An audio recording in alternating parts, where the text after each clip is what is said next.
pessoal! Sejam muito bem-vindos ao meu universo biológico.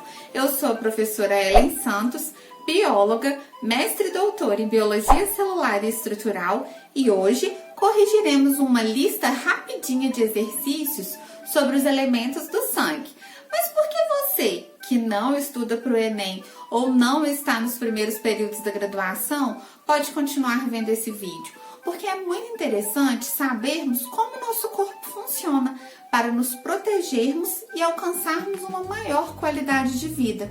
Por isso, continue aqui comigo e comentem, pessoal. Deixem seus comentários se vocês gostam do quadro Correção com Revisão, porque assim conseguimos fazer um meu universo biológico mais personalizado para você, para atender a todas as suas necessidades.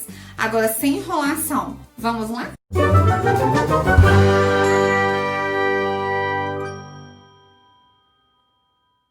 Olá, pessoal! Vamos corrigir agora uma questão da Universidade Federal do Rio Grande do Norte.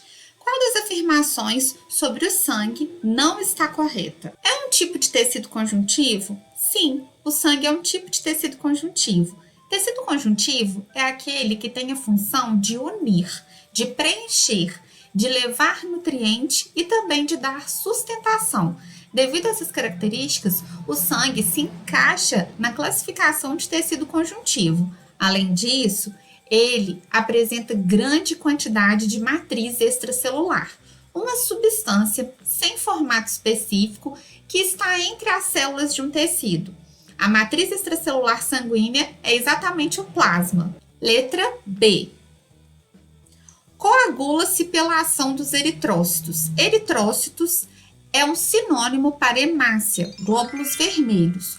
Os glóbulos vermelhos têm a função de transportar o oxigênio devido à ação de proteínas que moram dentro dessas células chamadas de hemoglobina. As hemoglobinas se associam ao oxigênio devido à presença de um íon de ferro na estrutura delas. Então, os eritrócitos nada têm a ver com a coagulação sanguínea. Os elementos sanguíneos ou os fragmentos celulares responsáveis pela coagulação sanguínea são exatamente as plaquetas. Então, a letra B é a nossa alternativa que não está correta. Letra C. O sangue transporta hormônios produzidos pelas glândulas endócrinas. Exatamente.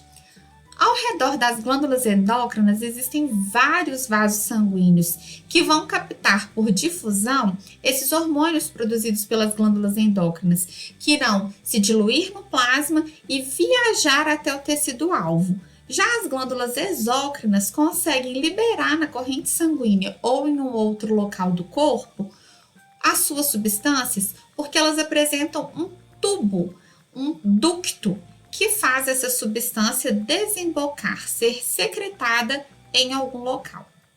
D. Protege o corpo contra a invasão de agentes infecciosos? Sim, devido às células brancas, devido aos leucócitos, um conjunto de 5 tipos celulares diferentes que atuam na defesa do organismo. Aqui no caso, contra a invasão de agentes infecciosos, nós temos as células que fazem fagocitose desses agentes, como, por exemplo, um tipo de leucócito chamado de neutrófilo. Letra E. Transporta oxigênio? Sim, o sangue transporta oxigênio dentro das hemácias. E alimentos a todas as células do corpo? Com certeza. Os alimentos que estão diluídos no plasma sanguíneo. Uma das principais funções do plasma sanguíneo é exatamente a distribuição de nutrientes, que vem, no nosso caso, do intestino. São absorvidos aí pelo intestino e caem na corrente sanguínea. Então, a alternativa que não está correta é a letra B. Vamos corrigir agora a nossa segunda questão da lista, que é do Instituto Federal de Pernambuco. O sangue humano é constituído por uma parte líquida, o plasma, e uma parte sólida, os elementos figurados. Sobre os componentes do sangue citados, foram feitas as seguintes afirmativas.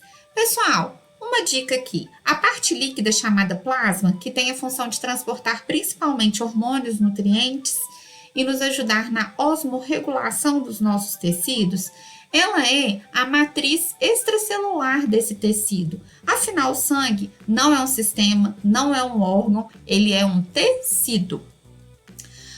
Os elementos figurados, ditos aqui como parte sólida, são exatamente as células, que são as hemácias e os leucócitos, ou os fragmentos celulares, que são as plaquetas. Então, vamos ver a afirmativa de número 1.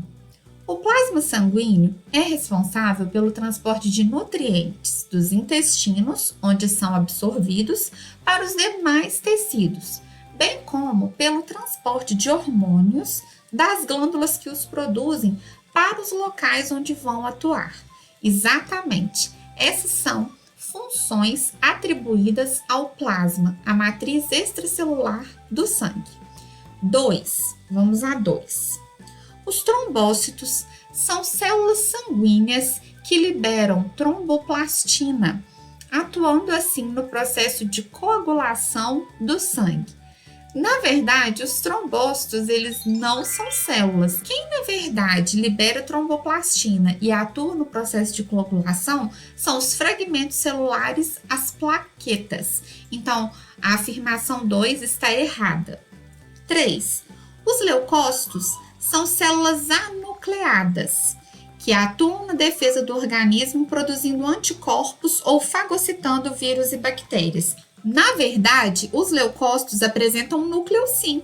As células anucleadas que não têm núcleo do nosso sangue são as hemácias, os glóbulos vermelhos, que nos mamíferos perderam o núcleo para que coubesse mais quantidade de hemoglobina e dessa forma conseguissem, por unidade de célula, transportar uma maior quantidade de moléculas de oxigênio. Os leucócitos, eles atuam na defesa do organismo, produzindo anticorpos e fagocitando vírus e bactérias sim, mas não são células anucleadas, portanto a 3 está falsa. 4. Os eritrócitos são as células predominantes do sangue e sua função consiste em transportar oxigênio dos pulmões para os tecidos e dióxido de carbono no sentido inverso. Os eritrócitos nada mais são que as hemácias, que os glóbulos vermelhos. É uma palavra que costuma aparecer muito em questões e às vezes as pessoas não sabem que são sinônimos dos glóbulos vermelhos. Eles são sim células predominantes que têm a função de transportar oxigênio. A maioria do dióxido de carbono, ele volta diluído no plasma, mas um pouquinho pode se associar à hemácia formando um tipo de hemoglobina com associação ao dióxido de carbono.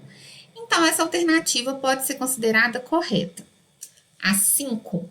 A leucocitose corresponde ao aumento do número de glóbulos brancos no sangue. A leucocitose corresponde, sim, a um aumento exacerbado do número de leucócitos, ou seja, um aumento anormal acima do limite recomendado.